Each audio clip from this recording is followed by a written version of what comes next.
안녕하세요. 잘 키운 딸 하나, 열 아들 안 부럽다는 이야기가 있죠. 저는 원래도 아들 욕심은 없었고, 딸을 더 낳고 싶어 했어요. 제 바람대로 예쁘고 착한 딸을 낳아 어느덧 그 딸이 손주까지 안겨주었죠. 다른 분들의 희한하고도 사이다 같은 사연들을 듣기만 했는데, 저도 얼마 전 딸과 이야기를 나누다 제 사연을 한번 보내보라는 소리를 들었어요. 딸의 추천에 힘입어 이렇게 사연을 보내게 되었네요. 저는 이제 50대 중반에 접어드는 다 늙은 아줌마입니다. 사실 이 나이를 먹고도 정말 결혼한 이후부터 꾸준히 오랫동안 못돼 먹은 시댁 때문에 시집살이를 시달리며 마음고생을 하고 살았어요. 딸에게는 부끄러워 차마 말은 하지 못했고 괜찮은 척 하고 살았죠. 꼬장꼬장한 시어머니는 듣기로는 본인 역시 자기 시어머니 때문에 제사 때마다 음식장만은 온전히 내 목, 남편은 당연히 도와주지도 않는 옛날 사람. 그래서인지 우리 딸은 외할머니를 더 좋아했고 친가 식구들에게 큰 정을 붙이지 않았죠. 친할머니는 특히나 아들 거리시는 분이라 어릴 때부터 제 할머니를 되게 싫어했어요. 아빠도 썩 따르지 않는 편이었죠.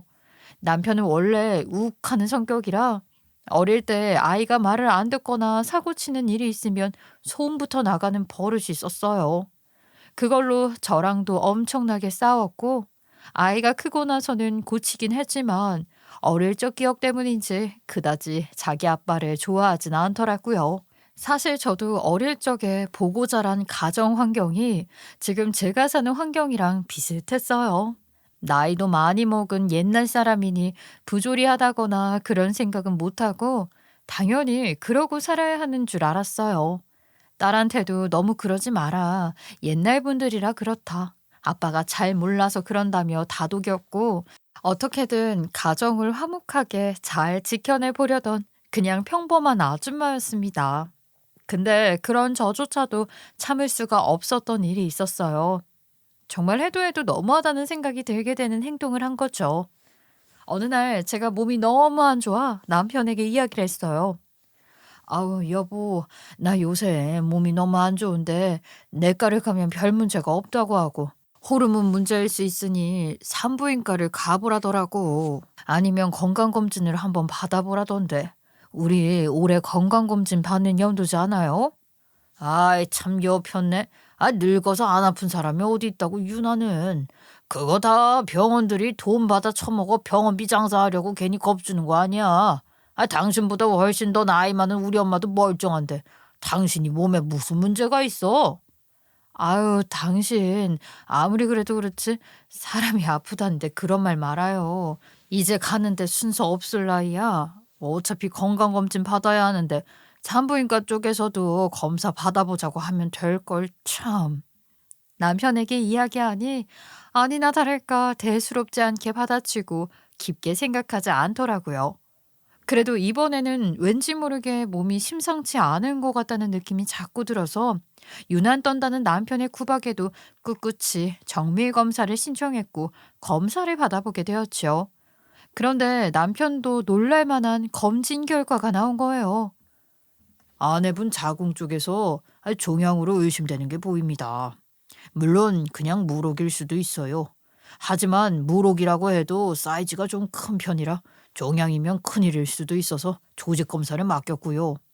여기 초음파 보시면 사이즈가 8cm 정도 되네요. 물혹이라면 시간이 지나면 다시 작아질 수도 있고 하니 너무 걱정은 안 하셔도 됩니다. 일단 결과가 나오는 거 지켜볼게요. 이게 종양일 수도 있다고요? 아이, 그럼 물혹이 아니라면 암이라는 건가요? 아유, 저희 어머니도 아직 멀쩡하신데 50에 벌써 이런 게 생길 수가 있습니까?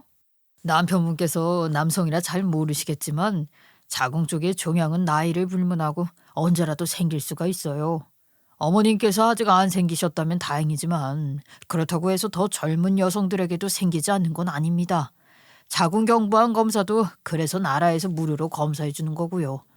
어쨌든 아내분 많이 놀라셨을 텐데 결과 나오기 전까지는 너무 나쁜 쪽으로 생각하지 말고 기다려 보시죠.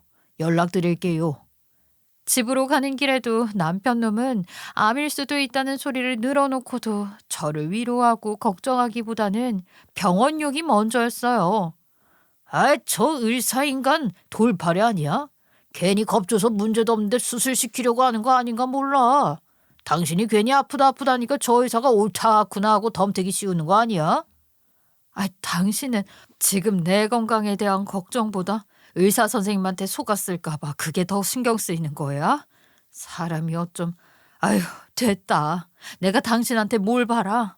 괜히 지은이한테 말이나 하지 말아요. 애 걱정할라. 알았죠? 솔직히 조직 검사 결과도 안 나왔으니 너무 걱정하지 않으려 하는데 그래도 걱정이 자꾸 되고 사람 마음이란 게 막상 수술 생각하니 무섭고 그렇더라고요. 설마 그래도 종양은 아니겠지.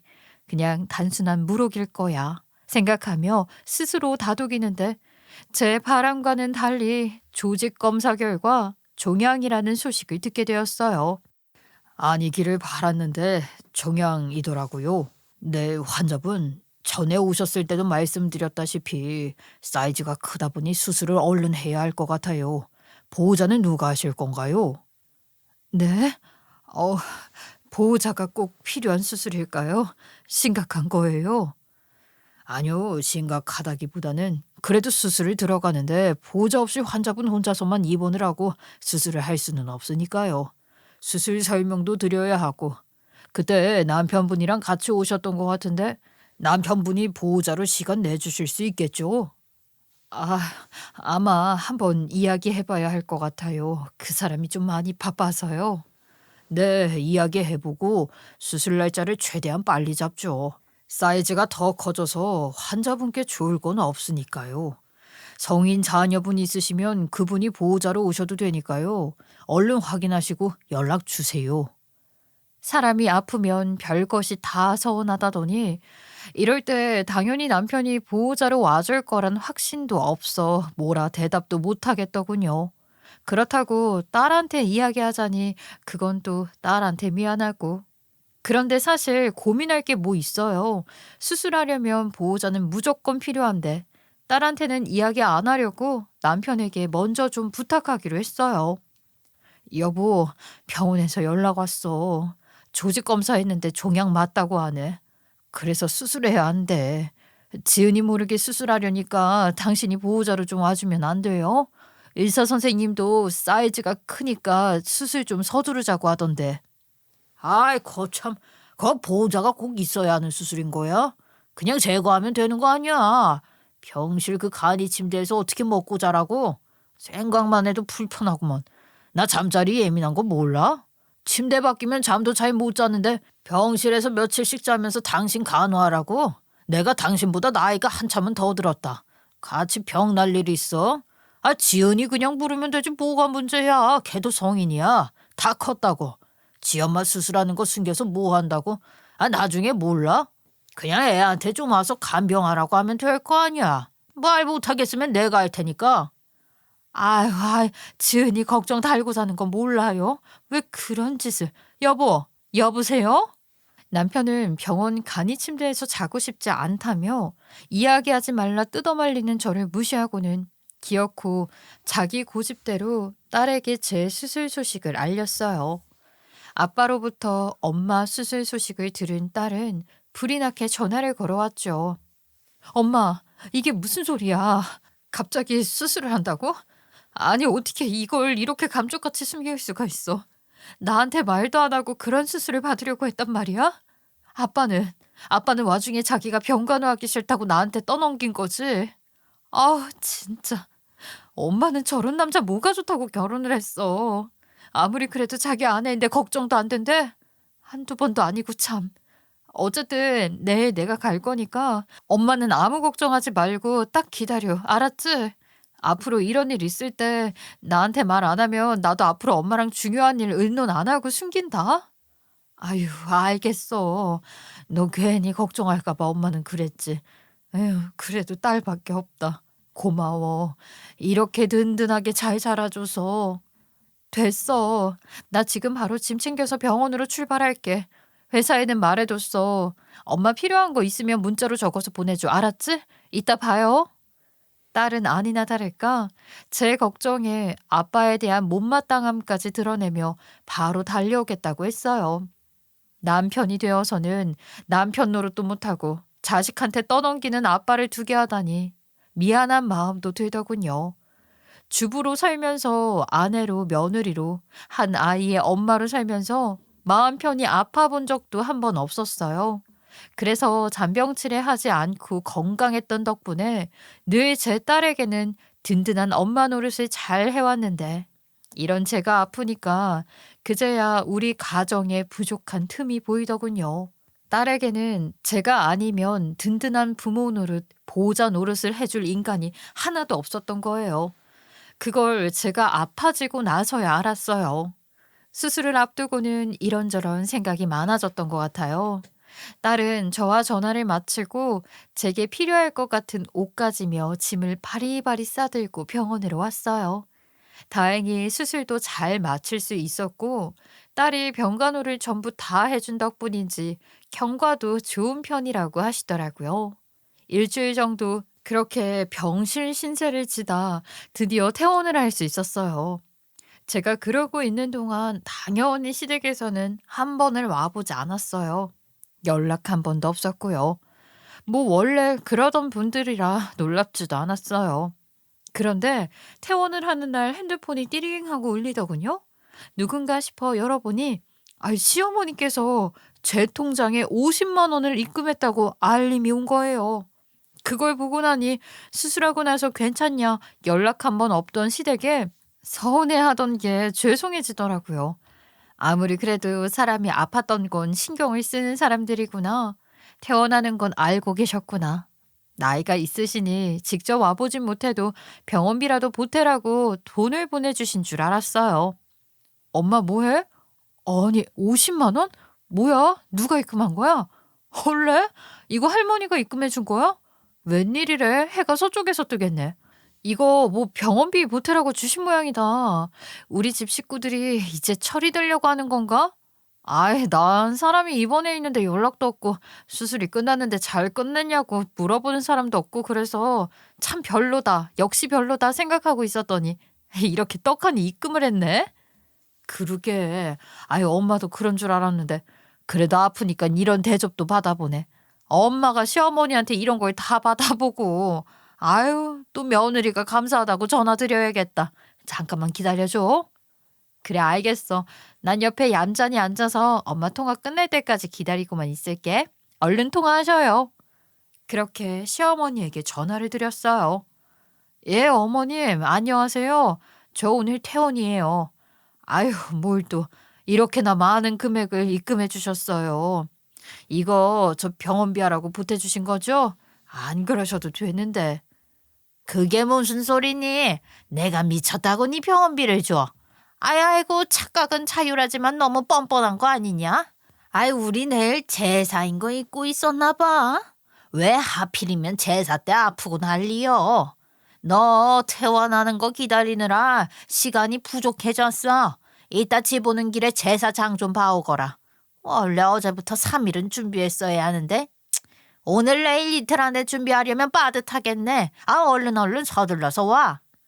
옆에 시어머니의 이야기를 딸과 함께 듣는데 저도 참 비참하기 그지 없더군요. 별말도 못하고 알겠다며 전화를 끊고 나서 딸을 쳐다보는데 딸의 얼굴이 불그락 푸르락 하더군요. 지금 우리 친할머니 맞아? 지금 할머니가 엄마한테 입금해준 저 돈 제사 음식 할 거 장바하라고 줬다는 거야? 엄마 병원비 보태준 게 아니라? 그러니까 말이야. 노인네 승질은. 그나저나 제사인 것도 까먹었네. 안 가면 더 난리 칠 텐데. 돈까지 받았으면서 꿀꺽한다고. 저 딸, 엄마 마트로 좀 데려다 줄 수 있니? 엄마 미쳤어? 지금 이런 몸으로 무슨 장을 본다고 그래. 됐어. 내가 장 봐올게. 일단 퇴원 수속부터 밟자. 진짜 해도 너무한 집구석 인간들이네. 어릴 때부터 정이 안 갔어 아주. 엄마한테 하는 꼴을 보면 내가 그 사람들을 가족이라고 생각할 수가 없다니까. 딸은 무척 화가 난 듯했어요. 그런 딸의 마음도 이해가 가면서 안 그래도 자기 친가족들을 향한 적대감을 어떻게 달래주어야 하나 머리가 복잡했어요. 그만. 아무리 그래도 네 할머니고 아빠야. 아빠 없었으면 너 이 세상에 나오지도 못했을 건데. 그 사람들이라니. 아휴, 엄마는 이 집 핏줄 아니어도 넌 또 이 집 핏줄이잖아. 그리고 할머니도 아빠도 전부 고리타분한 옛날 사람들이라 네가 만나는 요즘 남자들이랑은 다를 수밖에 없어. 너는 그러니까 엄마보다 더 나은 결혼 생활하면 돼. 응? 나한테는 아빠도 엄마도 내 가족이야. 내 가족한테 함부로 하는 사람이 어떻게 내 가족이야. 핏줄이 뭐 그리 대단해? 나는 할머니나 아빠가 엄마한테 함부로 하는 거 볼 때마다 정말 못 배웠다고 생각하고 같은 핏줄이라는 게 창피해.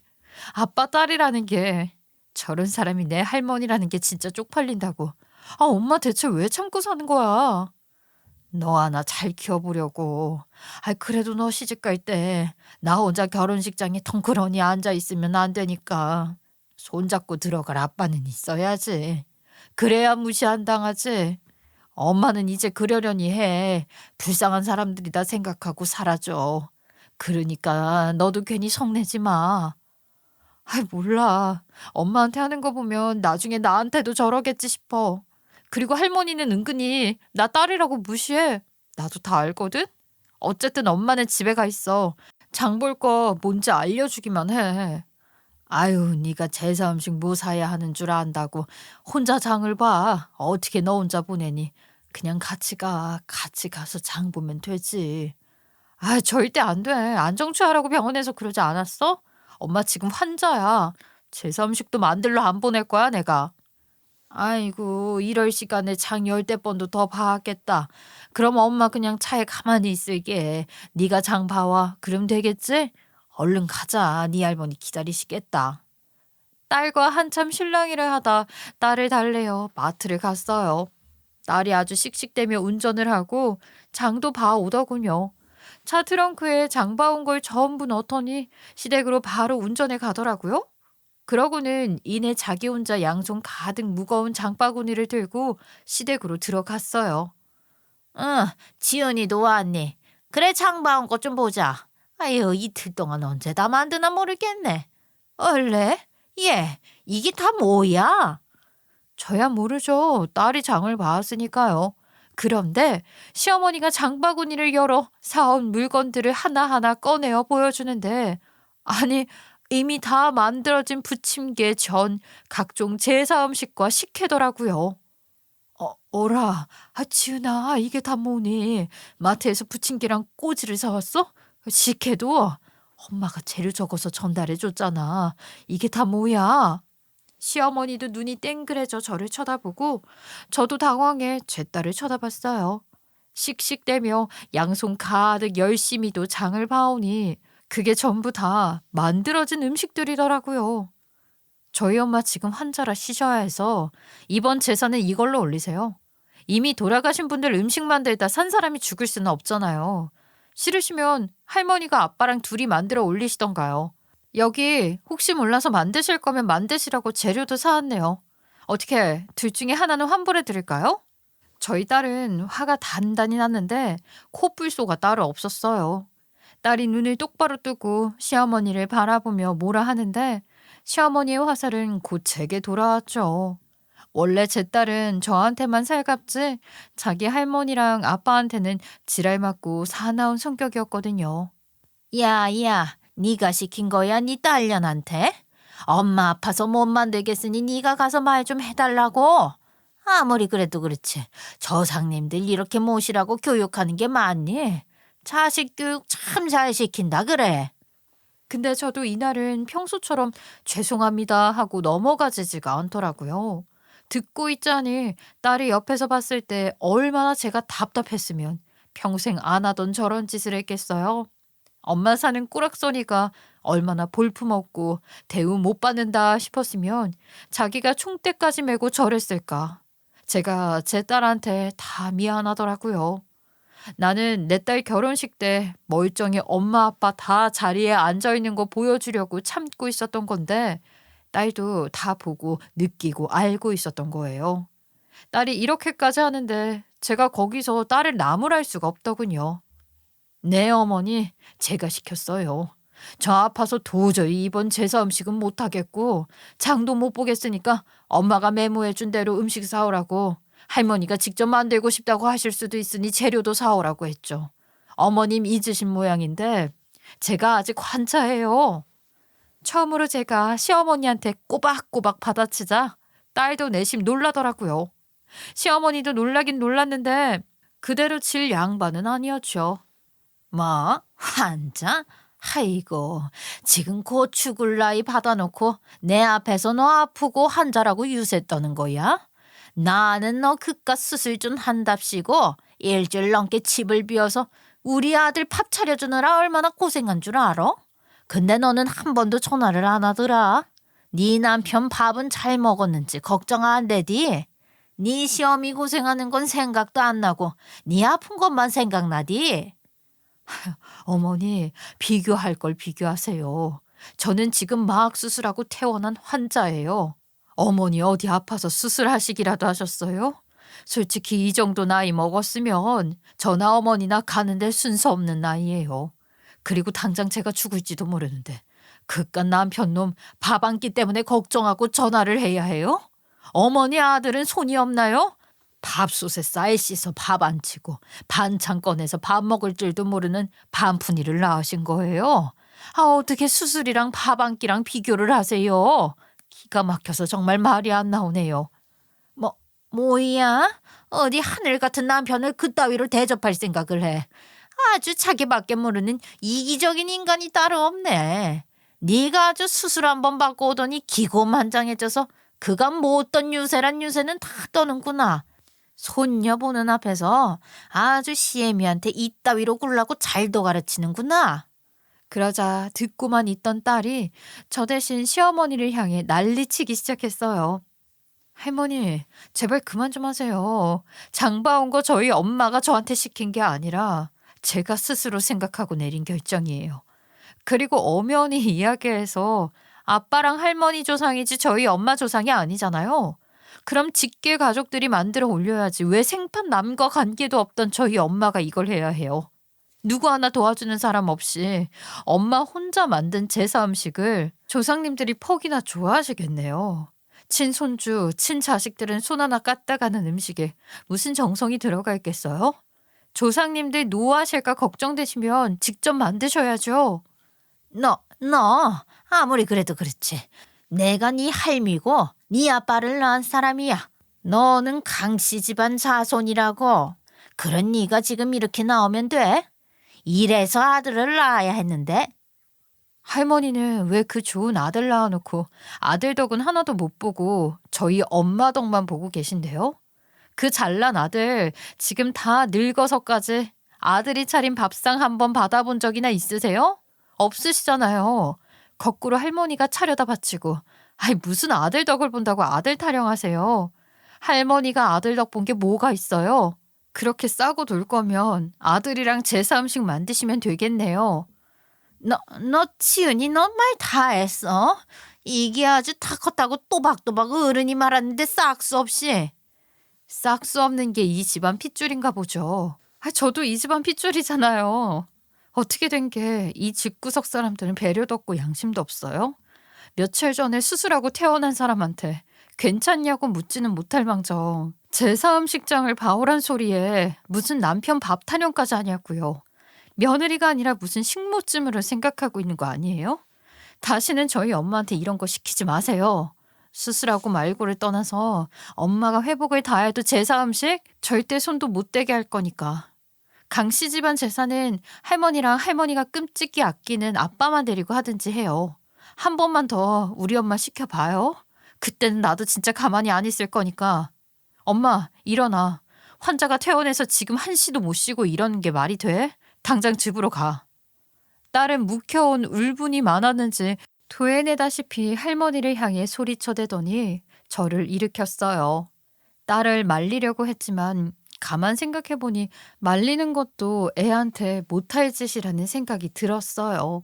우리 딸은 그동안 자기 친할머니가 나한테 어떻게 대했는지 다 보고 듣고 알고 있었던 거예요. 제가 말리고 다독이니 그냥 엄마를 봐서 아무 말 않고 참고 있었던 거죠. 그러다 결국에는 이렇게 터지면서 완전히 집안을 뒤집어 놓게 된 건데, 일이 이렇게 된 건 제가 바보같이 당하고만 살았기 때문인 거잖아요. 지켜보고만 있던 딸은 또 얼마나 상처를 받았을까 생각하니 말리지도 못하고 이도저도 못하다 딸 손에 이끌려 집으로 돌아왔어요. 와중에 또 제사 음식은 할머니 보고 직접 만들라고 재료들만 빼고 전과 부침개들은 전부 우리 집으로 챙겨왔더라고요. 그걸 보는데 솔직히 좀 웃음이 나더군요.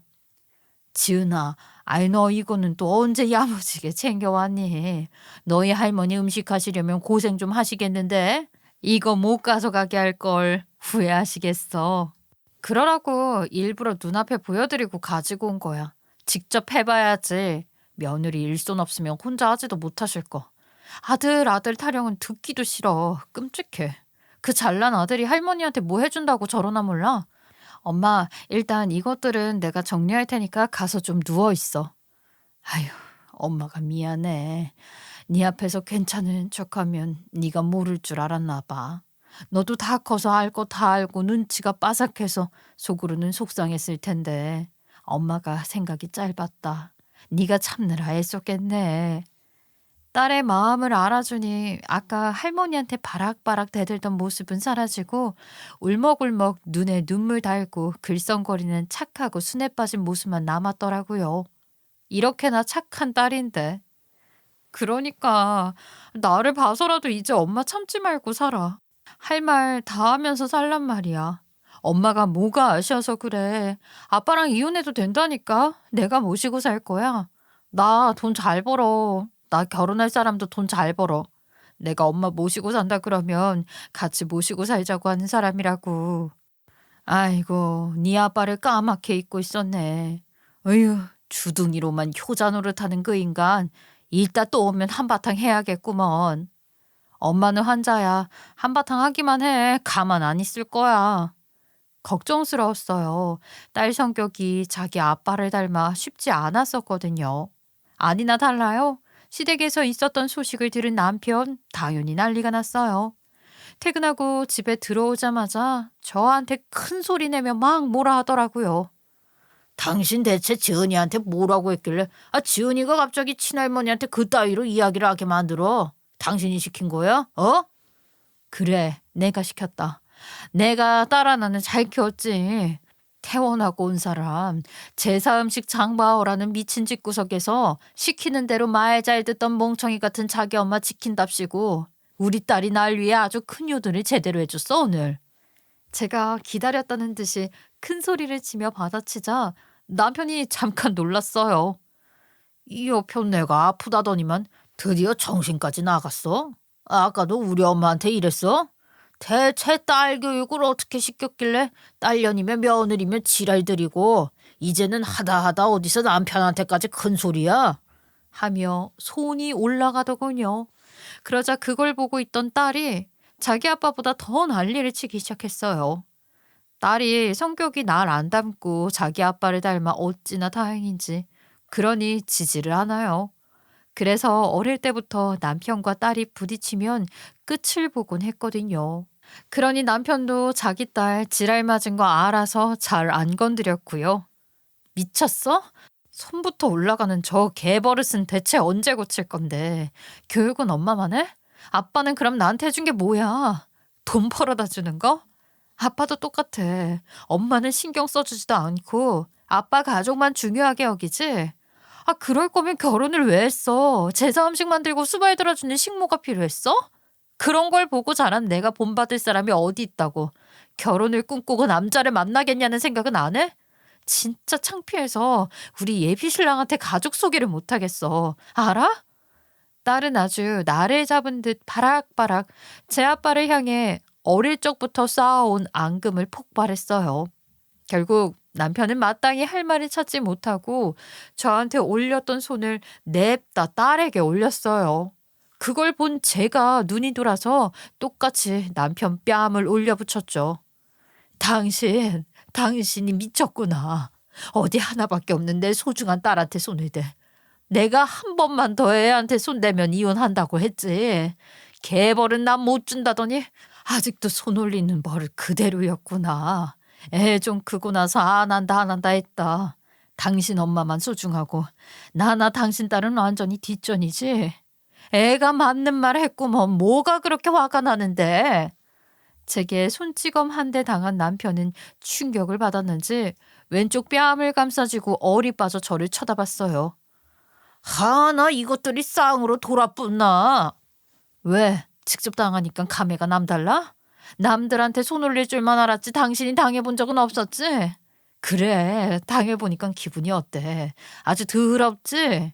이게 당신이 그동안 나랑 당신 딸한테 했던 짓거리야. 알아? 잘 모르겠으면 한 번 더 느껴볼래? 그러고는 제가 또다시 손을 올리자 남편이 얼굴을 보호하려 손을 들어 올리며 뒤로 물러났어요. 아, 미쳤어? 둘 다 어디서 약이라도 먹고 왔냐고? 어디 감히 하늘 같은 남편한테 손을 대? 당신이 이러니까 저게 위아래도 없이 제 아빠한테 대드는 거 아니야? 아, 어릴 때 그렇게 당해도 정신을 못 차린 거지. 아주 그냥 싹수 글러먹은 불효자식으로 키울 생각인 거야? 그 입 닥치지 못해? 어릴 때 그렇게 손 올린 게 무슨 자랑이라고 지금. 아빠가 이러는데 뭘 보고 결혼을 꿈꾸고 가정을 이루고 싶겠어. 엄마는 식모 취급받으면서 태어나고 와서까지 괜찮냐 소리 한 번 못 들었다. 그걸 보고도 할머니를 좋아하면 그게 불효 아니야? 제사까지 시간이 얼마 없으니 얼른 제사상에 올릴 음식 장 봐오라는데 애가 그거 보고도 가만히 있으면 그게 불효자 아니면 바보 등신이지. 얘가 지금 이러는 게 어떻게 불효야. 됐어. 나도 더는 이러고 못 산다. 갈라서자 갈라서. 지은이 너 지금 바로 들어가서 짐 싸. 엄마 이혼할 거니까. 제 입에서 먼저 이혼 소리가 나오고야 말았어요. 저 하나 힘든 건 어떻게든 참고 살았는데 다 큰 딸내미한테까지 손을 올린 아비는 못 참겠더라고요. 어릴 때도 몇 번이나 손이 나가서 그 문제로 남편과 다툰 적은 있었지만 딸 성격이 여간 제 아빠랑 똑같아 남편도 두 손 두 발 다 들고 그 뒤로는 잘 안 건드려서 그 뒤로는 그대로 잠잠하게 지냈거든요. 겉으로는 아빠, 딸 하면서 그냥 적당히 사이좋게 지내오고 있었어요. 근데 사실은 딸도 아빠에 대한 앙금이 깊었던 거고 그 오랜 시간 묵혀두었던 앙금이 오늘에서야 수면 밖으로 드러난 거예요. 황당해서 함부로 뭐라 하지도 못하고 거실에 주저앉아 있는 남편 놈을 뒤로 하고 딸과 함께 짐을 싸서 나오는데 잘 때가 마땅치 않아 어디를 가야 하나 걱정이 되었어요. 그런데 딸이 하는 말이 이 밤에 당장 어디 잘 데도 없고 예랑이한테 전화했어. 난 애초에 오늘 이사달 날 줄 알았어. 그래서 집에서 잘 생각 없었거든. 곧 도착할 거야. 뭐? 아, 지금 이 난리통을 치고 이 야밤에 네 남자친구를 불렀다고? 남자친구 집에 가자고? 아유, 지은아, 아무리 그래도 엄마가 이거는 너무 당황스러워. 남자친구 아니고 예비신랑이야. 이미 저쪽 집에 인사 다 마친 상태고. 예비신랑 혼자 아파트 사러 방 3개야. 엄마도 같이 가게 될 수 있다고 이미 아까 다 이야기했어. 예비신랑이 우리 집 꼬락서니 어떻게 돌아가는지 다 알아. 내가 대충 이야기해서. 딸은 그간 한 번도 자기 남자친구 이야기를 해준 적이 없었어요. 그래서 몰랐는데 한의사로 일하고 있는 친구더라고요. 곧 예비사위가 차를 타고 저희 앞에 도착했어요. 깜깜한 밤에 갑작스레 바리바리 짐을 싸서 나와 예비사위를 처음 만나 인사하고 있자니 정말로 민망했어요. 안녕하세요. 지은이 남자친구 김우연이라고 합니다. 처음 뵙겠습니다, 어머님. 조금 갑작스러우시겠지만 지은이한테 어느 정도 이야기 들어서 알고 있으니까 걱정하지 마시고요. 일단 저희 집으로 가시죠. 가서 두 분 마저 이야기 나누세요. 아이고, 이런 상황에 이렇게 인사하게 되다니 너무 유감이네요. 지은이가 나한테 상의도 없이 부른 모양이에요. 알았으면 말렸을 텐데. 아이 말리시긴요. 어차피 빨리 뵙고 인사도 드리고 싶었어요. 지은이가 안 보여주려고 해서 기다리느라 애먹었는데 이렇게 뵙게 되어서 너무 좋습니다. 일단 짐은 트렁크에 실어 드릴게요. 얼른 타세요. 싹싹하고 예의 바른 청년의 분위기를 풍기는 친구였어요. 딸의 손을 잡고 함께 예비사위 집으로 가 그제야 자초지종 이야기를 들을 수 있었죠. 사실 지은이가 만나는 사람이 있다는 건 알고 있었어요. 그런데 결혼 생각이 있는 건지 진지하게 만나고 있는 건지는 이야기를 잘 해주지 않더라고요. 만난 지 꽤 오래된 것 같은데 결혼 이야기가 안 나오길래 배우자감이 아니라 애가 망설이고 있는 건가 했어요. 아니야. 나 우연 씨랑 만나고 1년 정도 지났을 때부터 결혼 생각이 있었어. 그래서 우연 씨 집에 먼저 인사 갔어. 그러고 나서 우리 집 가자고 하려고 했지. 근데 거기서 우리 집과는 전혀 다른 가족의 모습을 처음 봤어. 여기 아버님은 엄청나게 다정하셔. 어머님께 존댓말 하시고 같이 밥 먹고 나니까 치우고 설거지하는 것도 아버님께서 자연스럽게 다 하시더라. 어머님은 가만히 앉아서 과일 깎고 계시고 서로 배려하고 존중하는 예비 시부모 모습을 보는데 아이 우리 집이 갑자기 너무 부끄럽더라고. 저는 괜찮다고 했어요. 우리 집이 다른 집들과 달리 아버지가 다정하신 거고 다른 집들은 그렇지 않다는 걸 저도 알고 있으니까요. 그런데 지은이가 계속 그러더라고요. 부모도 부모지만 자기는 자기 엄마가 함부로 대해주는 걸 보고서도 나서서 도와주지를 못해서 그게 제일 부끄러웠대요. 손 놓고 있던 방관자 같았다고 하더라고요. 지은이가? 아휴, 그런 말을 했어. 그게 정말이야? 엄마를 못 도와줘서 그게 부끄러웠다고? 음, 할머니랑 아빠가 형편없는 것도 당연히 부끄러웠어. 근데 그보다는 내가 엄마를 그런 사람들로부터 지켜주고 편들어주지 못한 게 부끄러웠어. 그래서 우리 집 인사 오는 건 잠깐 미루었던 거야. 딸이 그렇게 말하는데 제가 어찌나 미안하던지요. 나만 괜찮다고 괜찮은 게 아니었던 거예요. 엄마 보며 속상했을 딸 마음이 너무나도 이해가 가고 미안해서 눈물이 막 났어요. 그렇게 저와 딸은 부둥켜 안고 엉엉 울며 이야기했어요. 어린 네가 어떻게 엄마를 지켰겠어. 엄마가 스스로 지켰어야 했는데. 미안하다. 엄마가 지금이라도 이혼할게. 우리 딸 속상하게 하면서까지 그 인간이랑 결혼 생활 지킬 생각 없어. 너 위해서 참고 살았던 거지. 네가 싫다면 나도 더는 참고 살 이유 없어. 이혼할 테니까 이혼하고 나서 떳떳하게 다시 정식으로 인사와. 알겠지? 장모님, 그렇게 말씀해 주시니 감사합니다. 사실 지은이한테 아버지의 안 좋은 손버릇을 몇 번 들었어요. 저도 그렇고 저희 부모님도 그렇고 폭력은 절대로 용납 못 하시는 분들이세요. 지은이가 엄마랑만 결혼식에 참석한다 해도 절대 나쁘게 생각 안 하실 거예요. 오히려 잘했다고 생각하실 거고요. 그리고 요새 자식 다 키우고 나서 황혼 이혼하는 부부들 많아요. 제 친구가 이혼 전문 변호사예요. 소개해 드릴게요. 아마 수월하게 하실 수 있을 거예요. 그렇게 저는 딸과 예비 사이에 도움을 받아 그날 밤부터 황혼 이혼을 준비했어요. 다음날 제사 음식 때문인지 뭔지 남편에게 계속해서 전화가 걸려오더군요. 전화를 받으니 어제부로 입이 터진 건지 뭔지 아주 거친 욕설을 섞어가며 강압적으로 이야기를 했어요. 당신이 미쳤어. 어디 옆편네가 외박이야 외박이. 오늘 무슨 날인 줄 몰라? 당장 와서 제사 음식 만드는 거 안 거들어?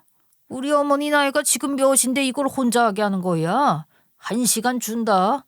당장 1시간 안에 여기 도착해. 알았어? 이혼까지 마음을 먹고 나서 보니 뭘 믿고 저렇게 함부로 명령하는 건지 우습더라고요. 나 당신이랑 이혼할 거야. 더는 그 집 구석 며느리 아니니까 함부로 말하지 마. 앞으로 당신네 조상은 당신이 챙겨. 나는 그 집이랑 상관도 없는 사람인데 지금까지 해줬으면 할 만큼 했다고 생각한다. 양심도 없지. 아픈 사람을 이렇게 부려먹으려는 거 보면 앞으로 얼마나 더 부려먹을 생각인 건지 안 봐도 비디오네. 곧 이혼 서류 날아갈 거야. 도장이나 찍어. 그리고 이혼하고 나면 우리 딸 볼 생각도 하지 마. 지은이는 당신 같은 아빠 필요 없다고 하니까. 아이고, 니까짓 게 이혼하고 뭘 어떻게 벌어먹고 살 건데. 집구석에서 주부로밖에 안 살아본 여편 내가 이혼하고 뭐 해 먹고 살겠다고 자존심을 부려. 쓸데없이 고집 피우지 말고 지금 당장 우리 집으로 와. 나 없이는 집 앞 하나도 못 차려 먹는 인간이 누군데. 이제 죽을 때까지 네 밥은 네가 알아서 챙겨 처먹어야 할 거다. 나중에 쌀 안 치는 법 몰라 전화나 하지 마라. 저는 더는 남편의 말들을 들어줄 이유가 없었으니 콧방귀 뀌고 전화를 대차게 끊어주었어요. 그대로 이혼 소송 시작했고요. 그간 며느리랍시고 함부로 대했던 것들 전부 하나하나 내용 정리하고 남편 놈이 퍽하면 손 올려댔던 증거들까지 차곡차곡 모았어요. 그리곤 위자료까지 청구했죠. 그제야 황혼 이혼 당하게 생긴 자기 상황을 파악한 건지 득달같이 전화를 해대더라고요. 당연히 전화 안 받아줬어요. 그러자 이혼은 못 해주네. 자기는 죽어도 도장 안 찍어줄 거네. 배째라 나오더라고요. 근데 그게 버틴다고 되는 게 아니잖아요. 위자료까지 넘겨줘야 하는 상황이 오니 그제야 미안하다며 사과하고 싹싹 빌더라고요. 여보, 내가 잘못했어. 나는 당신이 홧김에 이야기하는 줄 알았지. 우리가 살아온 정이 있는데 어떻게 이렇게까지 냉정하고 매몰차게 굴 수 있어? 나 지은이 아빠야. 아무리 그래도 내가 당신 남편이고 아빠인데. 위자료는 또 뭐고? 내가 돈이 어디 있다고. 이 나이에 내가 당신 없이 어떻게 뭘 해서 살라고. 내가 잘할게. 내가 다시는 손도 안 올리고 함부로 욕도 안 할게. 그 죄사도 하지 마. 근데 사실 저는 하나도 와닿지가 않아서 그대로 이혼 진행했어요. 함부로 손 올리고 나면 며칠간 또 착하게 굴던 모습이 생각이 나서 소름이 끼치더라고요. 당연히 위자료까지도 전부 받아내기로 했고요. 남편의 전화를 대차게 끊고 나니 딸이 누구냐고 물어보더라고요. 엄마, 아빠랑 이혼 소송 진행하고 있어. 엄마는 그런데 지은이 너는 아버지랑 연락하고 싶으면 그래도 돼. 엄마 눈치 보지 말고 네가 하고 싶은 대로 하면 돼. 엄마, 나 별로 아빠 안 보고 싶어. 아빠 생각하면 소리 지르고 욕하고 손 올린 거 말고 생각나는 거 하나도 없어. 어릴 때도 엄마가 혼자 키우다시피 했잖아. 딸은 어릴 적부터 아빠에 대한 앙심이 컸기 때문에 더는 아빠를 보고 싶지 않아 했어요. 남편 놈은 결과적으로 딸에게도 버림받고 아내에게도 버림받은 말로를 보내게 된 거예요. 소송이 막바지에 다다랐고 법정에서 본 남편은 참으로 놀라운 몰골이었어요. 호라비 냄새를 폴폴 풍기며 밥도 제대로 못 챙겨 먹는 건지 아주 그짓골을 하고 나왔더라고요. 저도 처음에는 못 알아볼 뻔했잖아요. 웬 늙은 노인네가 법정을 활보하고 다니나? 취객이거나 모자란 사람인 줄 알고 주변 사람들도 전부 힐끔거리고 자리를 피하던데 자세히 보니까 그게 제 전 남편이더군요. 에휴, 아무리 제가 없어도 밥 잘 차려 먹고 빨래도 좀 하고 살 줄 알았는데 대체 얼마나 엉망진창으로 살고 있는 건지. 살림이라는 걸 도와줘 본 적이 없으니 어떻게 하는지도 모르는 모양이었어요. 근데 그걸 보면서도 불쌍하거나 안타깝다는 생각은 안 들었죠. 법정에서 만나자 남편은 또 지질이 궁상으로 온갖 불쌍한 척을 다 하며 저를 붙잡았어요. 여보, 제발 돌아와줘. 내가 다 잘못했어. 이제부터라도 잘할게. 난 당신도 없고 지은이도 없으면 다 늙어 누가 보살펴줘. 당신 없이 살아보니까 당신 빈자리가 너무 커. 다시는 손 올리는 행동하지 않을게. 제사도 전부 없앨게. 그렇게 싹싹 비는데 이렇게까지 미안해할 줄 아는 인간이었다는 게 믿기지가 않을 정도였어요. 그렇다고 해서 제 마음이 약해진 건 절대 아니고요. 그 집골로 울고불고 매달리는 모습을 보는데 속이 아주 시원하더라고요. 내가 그간 당한 게 얼만데 고작 나 없는 이 몇 달 사이에 그 집골이 될 정도라니. 무시하고 함부로 대하던 내가 없으니 당신이 얼마나 형편없어졌는지 봐. 가족들한테 좀 잘해주지 그랬어. 지금 당신 옆에 남은 게 누가 있어? 이렇게 될 줄 모르고 나를 그렇게 함부로 대했어? 자기한테 잘해준 소중한 사람 함부로 대한 벌 이제서야 받기 시작하는 거야. 그거 뭐 얼마나 받았다고 벌써 우는 소리야? 제발 돌아와 주라. 그간 내가 내 행실도 되돌아보면서 반성 많이 했어. 진짜로 잘못했어. 나 정말 이대로는 못 살아. 제발 한 번만 돌아와 주면 안 돼? 당신한테 그런 푸대접을 몇십 년 동안 받고 살면서도 버텼는데 이렇게 얕게 빠져서야 원. 참, 우리 딸 곧 결혼해. 남편 한의사더라. 상견례 진행했는데 당신이랑 나랑은 차원이 다르게 교양 있는 집이더라. 지은이가 당신 소개하기 부끄럽다고 상견례를 얼마나 미루고 미뤘는지 알아? 그래서 상견례는 나 혼자 진행했고 결혼식도 나 혼자 참석하기로 했어. 지은이도 그걸 원하고. 그러니까 당신이 아빠 노릇하고 싶으면 그냥 애 아낄 도움된다 생각하고 아예 나타나지를 말어. 그게 애 돕는 거야. 내가 그래도 걔 아버지인데 어떻게 그렇게까지 매몰차게 굴 수가 있어. 내가 불쌍하지도 않냐? 당신 이렇게까지 매정한 사람이었어? 지은이가 당신한테 받아온 상처는 그 세월이 자그마치 30년이 넘어. 근데도 30년 세월 동안 꾹꾹 참으면서 어떻게든 잘 지내보려 한 거야. 왜? 내가 부탁했으니까. 근데 당신이 나한테 하는 꼴을 보고 지은이가 어떻게 참을 수가 있었겠어. 당신이 당신 딸이랑 그나마 겉으로라도 잘 지낼 수 있었던 게 전부 내 덕분이었다고. 당신이 제 발로 찬 거나 다름없지? 이제 와서 후회해도 소용없어. 근데 제 말은 듣지도 않았어요. 제발 참석만 하게 해줘. 내가 지은이한테 직접 보고 무릎 꿇고 사과할게. 사죄를 하면 받아줄지도 모르잖아. 그러고 나서 이야기해볼게. 지은이한테 내 이야기도 좀 전해줘. 아빠가 이렇게 반성하고 미안해하고 있다고. 그렇게 이야기하는데 제가 미쳤나요? 참석해서 깽판을 칠지 어쩔지 알 수도 없는 노릇이고 인생 살며 한 번뿐인 애 결혼식인데 아빠랍시고 나타나서 축하받아 마땅한 날을 악몽으로 만들어주고 싶지 않았어요. 절대 안 되지. 지은이가 엄마한테 신신당부 부탁한 거야. 아빠 절대 내 결혼식에 못 오게 해달라고. 이건 전부 다 당신 옷보니까 그냥 달게 받아들여.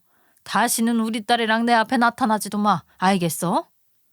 남편 놈이 하도 매달리고 질척거리길래 매달리는 손을 뿌리치고 거의 내동댕이 치다시피 밀쳐내며 다시는 우리 모녀 앞에 얼씬도 하지 말라 으름장을 놓았어요. 그런데 더 기가 막힌 건 뭔 줄 아세요? 남편 놈이 딸의 신랑감 직업이 한의사인 걸 알고 예비사위 한의원을 어떻게 알아낸 건지 거기까지 찾아가서 나 지은이 애빈데 자네가 우리 딸 좀 말려주게 하며 우리 딸 망신을 시켰다네요. 정말 그 소리를 듣는데 제가 더 나쁘끄럽고 예비사위한테 미안해 죽는 줄 알았어요. 하지만 예비사위가 정중하게 거절하며 두 번 다시 찾아오시면 어쩔 수 없이 신고를 하겠다고 차갑고 냉정하게 이야기를 했다고 하더라고요. 그 소리 듣고 제가 남편놈한테 연락해서 이것도 이혼 사유로 넣을 거라고 하니 그 다음엔 조용하더라고요. 그렇게 무사히 황혼이혼을 치러냈어요. 딸의 결혼 역시 무사히 잘 치러냈죠. 엄마 혼자라 사돈이 걱정하면 어쩌나 했는데 편견 없이 바라봐 주신 덕에 떳떳한 엄마로 자리에 앉아 있을 수 있었답니다. 그리고 지금은 저는 원래 젊었을 적부터 하던 일인 보육교사 일을 다시 시작했어요. 게다가 고맙게도 사위가 지은이랑 함께 저를 모시고 살고 싶다고 먼저 이야기해 주더군요. 물론 제가 사양했어요. 갓 결혼한 신혼에 그런 민폐를 끼칠 수 없죠. 저도 염치가 있는데. 대신 딸과 사위가 신혼집 근처에 오피스텔을 하나 얻어주는 건 허락해 달라더라고요. 그래서 못 이기는 척 그것까지는 받았습니다. 어찌나 고맙던지. 열심히 일하며 생활비도 벌고 가끔 애들 출근하면 집 청소도 해주고 밥도 해놓아주면서 살고 있어요. 예전에는 집을 청소하고 밥을 해줘도 고마워하는 인간이 없었는데 지금은 너무나도 고마워하고 하지 말라 말려주는 사위와 딸이 유일한 제 가족뿐이라 너무나 행복하네요. 60을 바라보고서야 드디어 자유롭게 저 자신을 찾은 것 같아요. 더 이상은 저를 함부로 대하는 사람도 없고 아무 이유 없이 저를 만만하게 보며 짓밟고 무시하는 사람을 볼 일도 폭언을 들을 일도 없다는 게 참으로 행복합니다. 제 이야기를 들으신 분들도 가정을 지키고자 조용히 힘쓰고 계신 아내와 엄마에게 고마운 마음을 한 번쯤 전해보시면 어떨까요? 감사한 마음으로 함께 지내시면 좀 더 행복한 가정이 될 거라 생각합니다. 춥고 눈도 많이 내리네요. 다들 가족과 함께 행복하고 평화로운 연말 보내시길 바라며 이만 이야기 줄이겠습니다. 감사합니다.